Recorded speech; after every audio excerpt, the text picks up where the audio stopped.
चयनित शिक्षक अभ्यर्थी हरेंद्र हमारे साथ हैं। हरेंद्र, आज बड़ा प्रदर्शन किया, 1000 करीब प्रदेश भर से या 1000 चयनित अभ्यर्थियों ने, आप शिक्षकों ने एक बड़ा प्रदर्शन किया। क्या मांग है आपकी?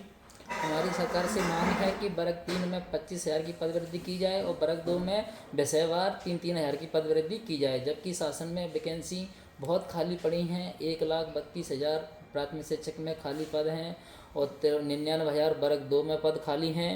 और ट्रैवल विभाग में देखा जाए तो 44,000 वर्ग 2 में हैं और 53,000 वर्ग 3 में हैं। इतने पद खाली होने के बावजूद हमारी छोटी सी मांग है कि 25,000 की पदवृद्धि की जाए। और मैं वर्ग 2 और वर्ग 3 का चयनित अभ्यर्थी हूँ और मेरी परसेंटाइल भी अच्छी है, तब भी मेरा सिलेक्शन नहीं हुआ है। तो अभी आपने बताया कि वर्ग 3 का परीक्षा परिणाम आना बाकी है। हाँ, तो संभव है कि परीक्षा परिणाम आने के बाद सरकार कोई नीति बनाए, क्योंकि जो अभ्यर्थी परीक्षा वर्ग क्रमांक 2 की परीक्षा देते हैं वो वर्ग क्रमांक 3 की परीक्षा भी देते हैं, क्योंकि उन्हें लगता है कि यार वर्ग 2 में कहीं कोई चूक हो गई होगी, तो वर्ग 3 की परीक्षा भी देते हैं।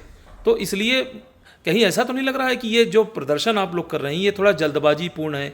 आपने इंतजार ही नहीं किया कि वर्ग 3 की परीक्षा का परिणाम आ जाने दो, उसके बाद देखते हैं क्या स्थिति होती है, उसके बाद हम सब करते हैं? नहीं, ऐसा कुछ नहीं है, क्योंकि हमारे मन से ये है कि जब पदवृद्धि हो जाएगी तो जो नंबर आए हैं बच्चों के तो उनका सभी का सिलेक्ट हो जाएगा। और बाद में पदवृद्धि होती है तो फिर सेकंड काउंसलिंग का पता नहीं चलता है। सरकार करती भी है और नहीं भी करती है, क्योंकि ऐसी पेंडिंग पुरानी भर्तियों में पड़ी है। और एक भर्ती भी होती है तो उसमें कम से कम प्रोसेस 3-3, 4-4 साल लग लेती है सरकार। तो इसलिए हम लोगों की एक वो गुजारिश है कि हम आंदोलन करके हवी रेंट से पहले ही पद बढ़ा दी जाए, तो इससे और अच्छा बेटर रहेगा। अरविंद, आपको लगता है कि आंदोलन का रास्ता ही अब केवल बचा है आपके सामने और कोई दूसरा रास्ता नहीं बचा है? सरकार से बातचीत का कोई रास्ता?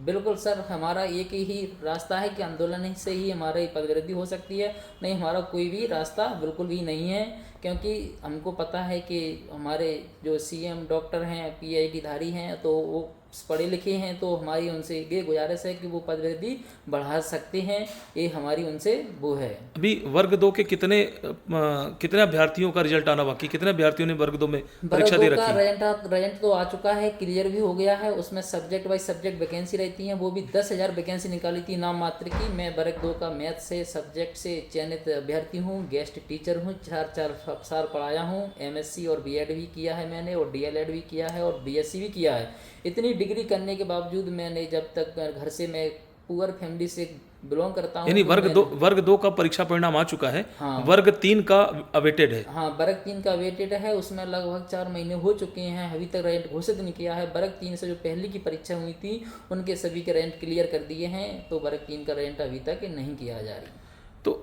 तो कुछ लगता है हरेंद्र, थोड़ा इंतजार करना चाहिए कि अब कोई रास्ता बचा ही नहीं है। सिर्फ अतिथि जो चयनित आप शिक्षक हैं, मुझे लगता है कि जो मुझे जानकारी है कि पहले आपकी प्री परीक्षा होती है, फिर मेंस परीक्षा होती है, 2 चरणों में आपकी परीक्षाएं होती हैं, उसके बाद आपका चयन होता है। ऐसा ही है, प्रक्रिया ऐसी है? हाँ सर, यही प्रक्रिया है। पहले प्री होती है, प्री पास करनी पड़ती है, उसके बाद मेंस होता है, वो 100 नंबर का होता है मेंस। उसमें भी अच्छे नंबर लाते हैं, तब भी सिलेक्शन नहीं हो रहा है, 2 परीक्षा पास करने के बावजूद भी।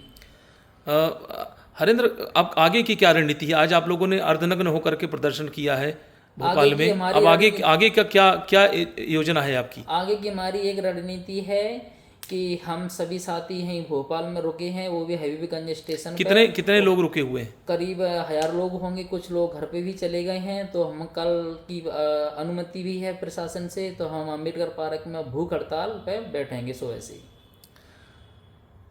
मोहन सरकार से आपने कोई बातचीत, मुख्यमंत्री से आपने समय मांगा क्या? मुख्यमंत्री से कोई बातचीत हुई आपकी इस बारे में? नहीं, शिक्षा मंत्री से कोई बात हुई क्या? सीएम से भी कोई बात नहीं हुई। सीएम के पीए से बात हुई थी, तो उन्होंने समय दिया था शिक्षा मंत्री से मिलने के लिए। फिर शिक्षा मंत्री से हम मिलने के लिए गए थे, शिक्षा मंत्री ने भी हमको थोड़ा टाइम दिया था। बस उन्होंने आश्वासन पकड़ा दिया है कि आपकी हम बात करेंगे और आपकी हम पदवी जानकारी लेंगे। जबकि हालांकि उनको सब कुछ पता है, इतने पद खाली हैं, तब भी हम बच्चों से जानकारी लेंगे। हरेंद्र, मुझे दिख रहा है कि आप बात करते करते थोड़ा सा इमोशनल हो गए हैं, थोड़ा भावुक हो गए। आपकी आंखें थोड़ा सा नम सी हो गई हैं? नम सी इसलिए हो रही हैं सर कि हम इतनी मेहनत करने के बावजूद, मैं घर पे 20 घंटे पढ़ाई करता था और इतनी पढ़ाई करने के बावजूद भी सिलेक्शन नहीं होता है, तो हमको रोना ही आता है। क्योंकि ट्रेन में बैठ के आते हैं, सीट नहीं मिलती है, नीचे गली में लेट लेट के आते हैं और ना तो सो पाते हैं, कुछ नहीं कर पाते हैं, तो इसलिए मुझे थोड़ा इमोशनल होता है। तो इसमें तो बहुत सारी बहनें भी आई होंगी, बहुत सारी बहनें भी प्रदेश हैं भर से, हमारे साथ, बहनें भी उनके होती छोटे हैं, छोटे बच्चे भी आए होंगे बच्चे साथ भी में। हैं, सभी हैं, लाडली बहनें भी हैं। अब ये किसमें क्या किया, जब सरकार लाडली बहना चला रही है तो लाडली बहना के लिए कुछ तो सोचो। जब भी दो परीक्षा पास करके आई हैं वो उनको भी सिलेक्शन नहीं हो रहा है, तो ये शिक्षा मतलब कि लाडली बहना है।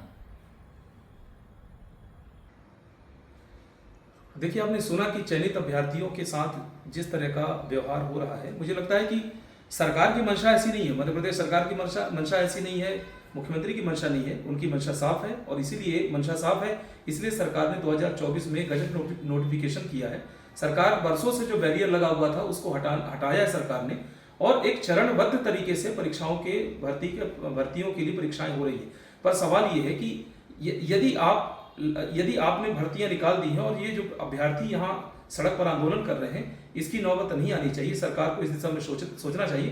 दूसरा, मुझे लगता है सरकार को एक ये भी स्पष्ट करना चाहिए चयनित अभ्यर्थियों के सामने, एक स्थिति थोड़ा सा एक अस्पष्ट है कि जो परीक्षा फिर से भर्ती निकाली जा रही है शिक्षकों की, तो जो परीक्षार्थी परीक्षा दे चुके हैं, अभ्यर्थी जो दे चुके हैं, क्या वे इस परीक्षा को दें अथवा न दें, या उन्हें परीक्षा देने की आवश्यकता नहीं है। अगर इस तरह का कोई स्पष्टीकरण अगर सरकार की ओर से या शिक्षा विभाग की ओर से अगर कोई स्पष्टीकरण आ जाए, स्पष्टता आ जाए कि जो परीक्षा भर्ती फिर से जो होने वाली है, चयनित अभ्यर्थियों को उसमें भाग लेने की आवश्यकता नहीं है। मुझे लगता है इसमें स्पष्टता की जरूरत है। और ये दुर्भाग्यजनक है कि मध्य प्रदेश के शिक्षकों को जो चयनित हुए हैं, प्री टेस्ट देकर, मेन टेस्ट देकर, घंटों घंटों पढ़ाई करके, इतनी मशक्कत के बाद उनका चयन होता है। उनके माता पिता की उम्मीदें बढ़ती हैं, उन्हें लगता है कि अब हमारे घर का चूल्हा जलेगा। उन बहनों को एक लाडली बहनों को एक हिम्मत मिलती है कि अब वो अपने पैरों पर खड़ी हो गई है शिक्षक बन करके, और उन्हें अब सरकारी नौकरी मिल जाएगी। मुझे लगता है कि मध्य प्रदेश के मुख्यमंत्री संवेदनशील है और आने वाले समय में इस दिशा में कोई न कोई एक राहत भरा फैसला मुख्यमंत्री और सरकार की ओर से जरूर आएगा। हम ऐसी ही आशा और कामना सरकार से करते हैं।